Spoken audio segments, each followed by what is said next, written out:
예, 안녕하세요. 주말농부TV입니다. 오늘도 사과대추나무 앞에 이렇게 나왔습니다.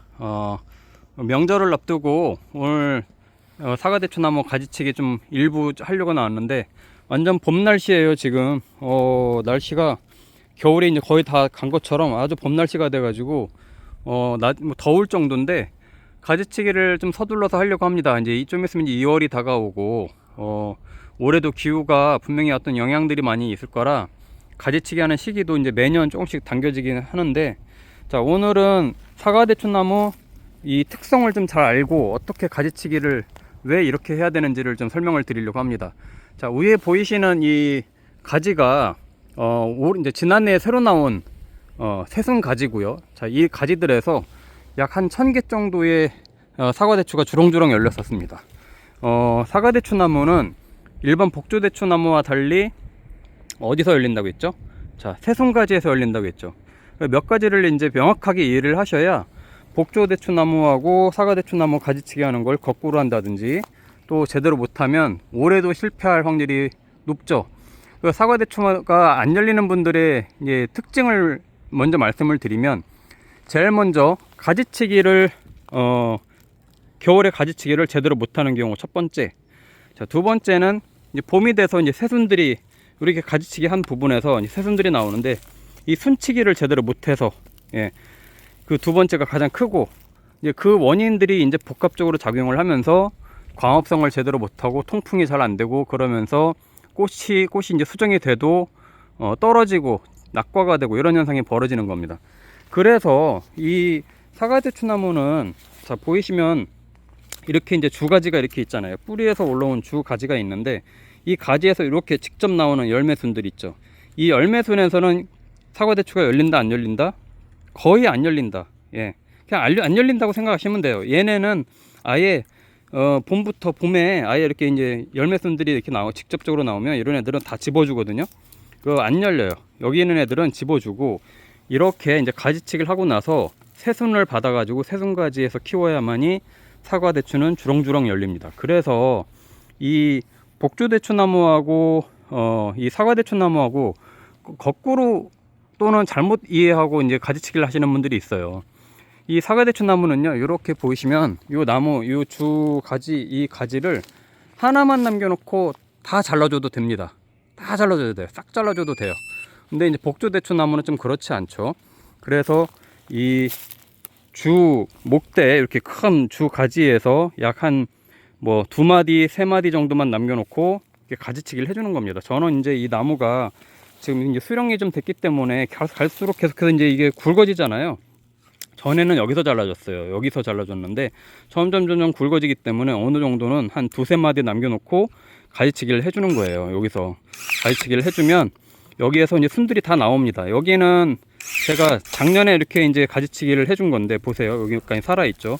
이거가 이제 얼마 전에 이제 가지치기를 해준 거고, 요 사이들에서 다 이 새순들이 나옵니다. 새순이 나오면, 자, 볼게요. 하나 한번 잘라 볼게요. 여기에 있는, 여기서도 지금 새순가지가 여기서 봄에 나와서 한 90cm 정도 제가 키운다고 했죠. 90cm 정도 키우면 여기서 순치기를 해준 겁니다. 여기 순치기를 여기서 해준 거고, 이 격가지들이 나온 거예요. 이렇게 격가지들이 나오고 여기에서 이 열린 요것들, 요거 열매순들 이렇게 톡톡 건드리면 떨어지죠. 이게 열매순인데 여기에서 주렁주렁 열린 겁니다. 그러면 올해도 여기서 이제 또 받아야 되잖아요. 이 새순을. 그러면 어떻게 해야 됐어요? 여기서 또 잘라주면 됩니다. 이렇게. 간단하죠. 싹 없어졌죠. 그럼 또 여기서 다시 새순이 나옵니다. 새순이 나와서 금방 자른 것처럼 여기에서 세 가지가 이렇게 다시 뻗어 나갈 거예요. 그러면 얘처럼 뻗어 나가면 다시 한 90cm 정도 키워라. 90cm 정도 키우라고 하는 이유는 왜 그러냐면요, 90cm 키우면 어떻게 되냐, 이 커나가면서 격가지들이 나오거든요. 이렇게 격가지들이 나오는데 격가지가 한 적으면 5개에서 많게는 7개 정도 나옵니다. 볼까요? 하나, 둘, 여기 셋, 넷, 다섯, 6개, 총 6개가 나왔어요. 이 6개에서 다시 이렇게 이제 열매순들이 이렇게 이제 격가지에서 쭉 나오는데 여기에서 다 대추가 열립니다. 그러면 이 새순가지 하나에서만도 대추가 많게는 한 200개 정도 열린다고 보시면 돼요. 평균적으로 잘 열리면 200개 정도 열려요. 어마어마하게 열리는 겁니다. 그러면 이 새송가지가 하나, 둘, 셋, 네 개. 자, 위에 쪽에서 4개, 요 밑에서 동서남북으로 4개. 그러니까 저는 이렇게 2단으로 키우거든요. 밑에 동서남북, 위에 동서남북. 그러면 약 한 800개 내지 1000개 정도가 열린다고 계산을 하시면 돼요. 자, 그래서 사과대추 나무는 무조건 새송가지를 키워야 되기 때문에 이렇게 바짝바짝 잘라주는 겁니다. 이것도 제가 이제 얼마 전에 한번 이렇게 이제 가지치기를 한 건데, 이 동서남북으로 잘라준 거예요. 이쪽이 보이시는 데가 북쪽, 여기가 여기 제가 건드리고 있는 게 동쪽, 남쪽, 이쪽이 서쪽. 자, 이렇게 해서 네 가지를 뽑아낼 거예요. 그래서 이렇게 바싹 잘라 놓고 여기다 이제 새순들이 봄에 나오기를 기다리고 있는 겁니다. 그러면 다 가지치기를 하고 나면, 자, 위에 몇 개 남았지만 몽둥이처럼 큰 작대기를 꽂아 놓은 것처럼 그렇게만 남게 될 거예요. 자, 그렇게 하는 게 사과대추 나무의 가지치기의 정석이고, 너무 많은 가지들을 다 남겨 놓으려고 하면 그만큼 이 키워야 되는 공간도 많아야 되고, 나중에 다시 또 가지 유인을 해줘야 되고, 그 공간을 만들어서 광합성도 시켜야 되지, 바람도 통하게 해야 되지, 굉장히 어렵거든요. 그러기 때문에 바싹바싹 잘라주면 좋습니다. 그러니까 이런 가지도 여기 보시면, 여기서 볼게요. 역광 때문에. 자, 이게 좀 곁가지들인데 얘네 곁가지만 자른다고 생각을 해볼게요. 이렇게 곁가지를 잘랐다고 쳐요.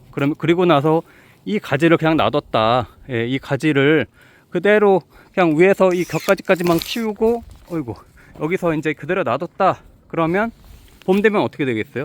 이 마디마디에서 다 새순들이 나옵니다. 그러면 여기서 나오는 애들을 키우면 이게 새순가지가 될 텐데, 그럼 어떻게 되겠어요? 요 가지는 굉장히 굵어지겠지만 여기에서 엄청나게 복잡한 가지들이 형성이 돼서 얽히고 설키고, 예, 빛도 잘 안 들어오고 광합성이 잘 안 된다는 얘기죠. 또 장마철에 또 통풍이 잘 안 되니까 이 안에서 한참 수정이 돼야 될 시기에 수정도 잘 안 되고, 그러면 사과대추 나면은 꽃이 펴도 수정이 잘 안 되고 설령 열린다고 하더라도 나중에 다 떨어집니다. 그 경험을 많이들 하셨을 거예요. 분명히 꽃도 많이 피고 처음엔 열리는 것처럼 보였는데 나중에 다 떨어져요. 그 이유는 거의 90% 이상은 햇빛을 잘 못 보고 통풍이 안 되기 때문입니다. 그게 가장 커요. 그래서 이 사과대추 나무 가지치기 할 때는 동서남북, 밑에서도 동서남북 이렇게 해서 공간을 충분히 확보해주고 햇빛을 잘 보이게 해야 되는 겁니다. 그것만 잘해주면 아주 100% 잘 크게 돼요. 자, 제가 또 다른 대추나무, 사과대추나무 작년에 심은 거 어떻게 또 가지치기를 했는지 보여드릴게요. 자, 앞에 보이는 나무가 작년에 이제 이건 묘목을 갖다 심은 건데, 얘도 이제 전목묘를 갖다 심은 거죠. 자, 얘 사과대추나무인데 얘도 보세요. 이렇게 몽둥이처럼, 예, 이렇게 딱 주 가지만 딱 남겨놓고 다 잘라줬죠. 이렇게 키우는 겁니다. 처음에 얘도 밑에서 막 이 뿌리 쪽에서도 가지가 나오고, 옆에서도 이렇게 막 가지가 나오고, 또 여기서도 이제 이렇게 격가지죠. 얘네는. 왜냐면 얘는 작년에 여기서 이제 새송가지가 나와서 이렇게 쭉 뽑아 올린 거거든요. 얘는 키워야 되니까. 그리고 나서 위에서 잘라준 거죠. 근데 옆에서 이제 이렇게 격가지들이 나온 건데, 얘네를 다 잘라준 거예요. 얘네를 잘라줬기 때문에 이제 올해는 여기서 이제 순들이 나올 겁니다. 그러면 아까처럼 동서남북, 예를 들면 높이는 한 2m 정도까지만 키우면 되는데, 왜냐면 관리하기가 쉬워야 되니까.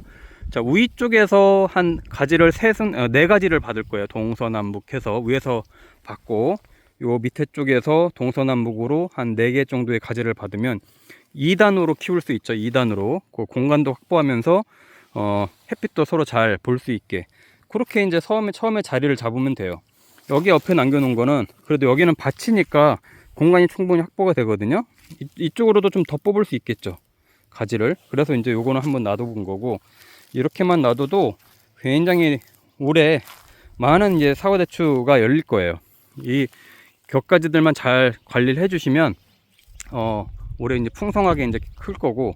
자, 옆에 보이시는 게 이게 이제 복조대추, 일반 대추인데 얘는 가지치기를 크게 할 게 없어요. 예. 복조대추는 이렇게 열매순들이 나오잖아요. 이 가지에서 열매순들이 나오는데 모든 열매순들에서 다 이 열릴 수 있는 대추입니다. 이 주가지에서 열리든 이렇게 이제 새순가지에서 열리든 옛날 묵은 가지에서 나오든 이렇게 열매순들이 나오면 여기서 다 열릴 수 있기 때문에, 다만 복조대추 나무는 크게 가지치기 하는 게 어렵지 않고 햇빛만 잘 볼 수 있게끔 조금 옆으로 벌려 놔주면 좋아요. 옆으로 이렇게 가지들을 벌려서 햇빛만 잘 받을 수 있게끔만 가지치기를 해주면 되고, 너무 많은 가지치기를 하면은 복조대추는 그만큼 수확량이 적어지기 때문에 아까 사과대추 나무처럼 몽둥이만 남겨놓고 다 가지치기를 해주면 수확량이 절대적으로 적어집니다. 그래서 복조대추는 약간 방치하듯이 키우는 게 이제 키포인트고, 이렇게 이제 사과대추는 길게 나무 작대기만 남겨놓듯이 가지치기를 하는 게 특징이라고 이해를 하시면 돼요. 자, 오늘 아마 이제 연휴 기간이라서 많이들 가지치기들 하시고 과일나무도 손을 많이 보실 텐데, 이 영상 꼭 참조하셔서 일반 대추나무와 사과대추나무의 차이점을 잘 아시고 지금 이제 가지치기를 잘 정비하시면은 올해도 사과대추가 분명히 주렁주렁 열리니까 의심하지 마시고 꼭 따라해 보시면 꼭 성공하실 거라고 생각합니다. 예, 주말농부TV 구독과 좋아요도 부탁드릴게요.